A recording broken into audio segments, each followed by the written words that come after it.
ಈಗ ಸಿಎಂ ಆಗಬೇಕು ಅನ್ನೋ ಒಂದು ಸಂಕಲ್ಪ ಇತ್ತು, ಅದಕ್ಕೂ ಗೊತ್ತಾಯಿತು, ಕಂಪ್ಲೀಟ್ ಆಯಿತು. ಈಗ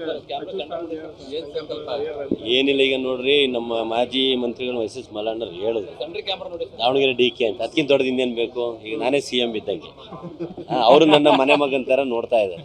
ಅದಕ್ಕೆ ಧಕ್ಕೆ ಆಗಬಾರ್ದು. ನನ್ನ ಸ್ವಾರ್ಥಕ್ಕೋಸ್ಕರ ನಾನು ಅದನ್ನು ಬಳಸ್ಕೊಳ್ಳೋದಿಲ್ಲ. ಅವ್ರು ಮುಖ್ಯಮಂತ್ರಿ ಆಗಿರೋದು, ನಾನೇ ಮುಖ್ಯಮಂತ್ರಿ ಆದಷ್ಟು ಖುಷಿಯಾಗಿದೆ. ಅವ್ರು ಸಂಪುಟದ ಅವಕಾಶ ಸಿಕ್ಕರೆ ಒಳ್ಳೇದು, ಸಿಗಲಿದ್ರು ತುಂಬ ಒಳ್ಳೇದು. ಸರ್, ಈಗ ಮೊನ್ನೆ ಬರ್ತ್ಡೇ ಮಾಡ್ಕೊಂಡ್ರಿ, CM ಏನಾರ ವಿಶ್ ಮಾಡಿ ಏನಾದ್ರು ಜಾಸ್ತಿ ಕೊಡ್ತೀನಿ ಅಂತ ಹೇಳಿದ್ರ? ಬರ್ತ್ಡೇ ವಿಶ್ ಅಲ್ಲ, ದಿನ ವಿಶ್ ಮಾಡ್ತಾರೆ. ಮಗ ಅಂತಲೇ ಕರೀತಾರೆ ಅವ್ರು ನನ್ನ.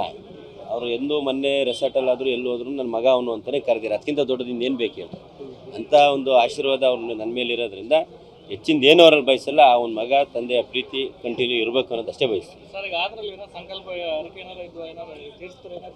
ಅಲ್ಲ, ದೇವ್ರ ನಂಬರ್ ನಾವು ಇನ್ನೂ ಇಲ್ಲೇ ಇದೆ, ನೀವು ತೋರಿಸಿದ್ದೀನಿ, ಇಲ್ಲೇ ಇದೆ, ಇನ್ನೂ ಕಂಪ್ಲೀಟ್ ಮಾಡಿಲ್ಲ. ಕಂಪ್ಲೀಟ್ ಮಾಡೋಕೆ ಯಾರಕ್ಕೇನೋ ಒಪ್ಪಿಸಿ ಕ್ಲಿಯರ್ ಮಾಡೋದಿದೆ. ಇದು ನಂದು ದೇವ್ರದ್ದು, ನಂದು ದೇವ್ರ ಸಂಬಂಧ ಮಾಡಲೇಬೇಕು. ನಾವು ನೀವು ಮೀಡಿಯಾದಲ್ಲಿ ಏನು ಕ್ವಶನ್ ಕೇಳಿ ಆನ್ಸರ್ ಹೆಂಗೆ ಕೊಡ್ಬೇಕಲ್ಲ, ಅದೇ ರೀತಿ ನಾವು ದೇವ್ರಿಗೆ ಒಂದು ಕ್ವಶನ್ಗೆ ಆನ್ಸರ್ ಕೊಟ್ಟರು, ಅದಕ್ಕೊಂದು ಕಾಣಿಕೆ ಕೊಡಬೇಕು, ನಿಮಗೊಂದು ಊಟ ಹಾಕ್ಸ್ಬೇಕು, ನಮ್ಮ ಪರವಾಗಿ ಬರೀರಿ ಅಂತ. ಯಾಕಂದ್ರೆ DK ಅವರು CM ಆದಮೇಲೆ ನಿಮ್ಮ ಮೇಲೆ ನಿರೀಕ್ಷೆ ಭಾಳ ಇದೆ ಜನರದ್ದು, ಚನ್ನಗಿರಿ ಜನರದ್ದು. ಅದರಲ್ಲೂ ಮಾಡ್ತೀವಿ. ನಾನು ಹೇಳಿದ್ನಲ್ಲ, ಅಭಿವೃದ್ಧಿ ಬಗ್ಗೆ ಎರಡನೇ ಮಾತಿಲ್ಲ. ತಮಗೆ ಒಂದು ಮಾಹಿತಿ ಇರಲಿ, ಮೊದಲನೇ ಬಾರಿ ಗೆದ್ದವನು ನಾನು.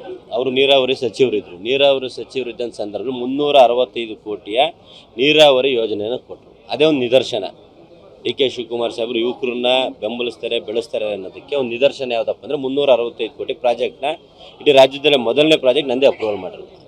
ಆ ನಿಟ್ಟಿನಲ್ಲಿ ಈಗ ಅವ್ರು ಮುಖ್ಯಮಂತ್ರಿ ಆಗಿದ್ದಾರೆ, ಅನುದಾನ ಹೆಚ್ಚಿನ ಸಿಗ್ತದೆ ಅನ್ನೋ ಭರವಸೆ ಇದೆ, 100% ಸಿಗ್ತದೆ.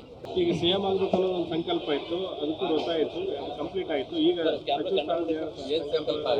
ಏನಿಲ್ಲ, ಈಗ ನೋಡ್ರಿ ನಮ್ಮ ಮಾಜಿ ಮಂತ್ರಿಗಳು ಎಸ್ ಮಲ್ಲಣ್ಣರು ಹೇಳಿದ್ರು ದಾವಣಗೆರೆ DK ಅಂತ. ಅದಕ್ಕಿಂತ ದೊಡ್ಡದು ಇನ್ನೇನು ಬೇಕು? ಈಗ ನಾನೇ CM ಇದ್ದಂಗೆ, ಅವರು ನನ್ನ ಮನೆ ಮಗನ ಥರ ನೋಡ್ತಾ ಇದ್ದಾರೆ.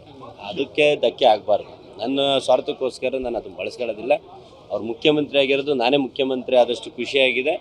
ಅವ್ರು ಸಂಪುಟದ ಅವಕಾಶ ಸಿಕ್ಕರೆ ಒಳ್ಳೇದು, ಸಿಗಲಿದ್ರು ತುಂಬ ಒಳ್ಳೇದು. ಸರ್, ಈಗ ಮೊನ್ನೆ ಬರ್ತ್ಡೇ ಮಾಡ್ಕೊಂಡ್ರಿ, CM ಏನಾರ ವಿಶ್ ಮಾಡಿ ಏನಾದ್ರು ಜಾಸ್ತಿ ಕೊಡ್ತೀನಿ ಅಂತ ಹೇಳಿದ್ರ?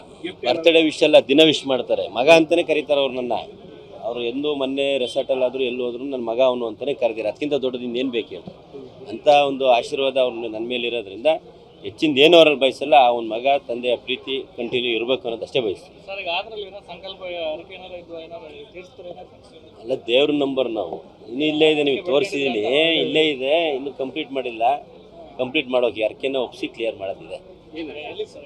ಇದು ನಂದು ದೇವ್ರದ್ದು, ನಂದು ದೇವ್ರ ಸಂಬಂಧ ಮಾಡಲೇಬೇಕು.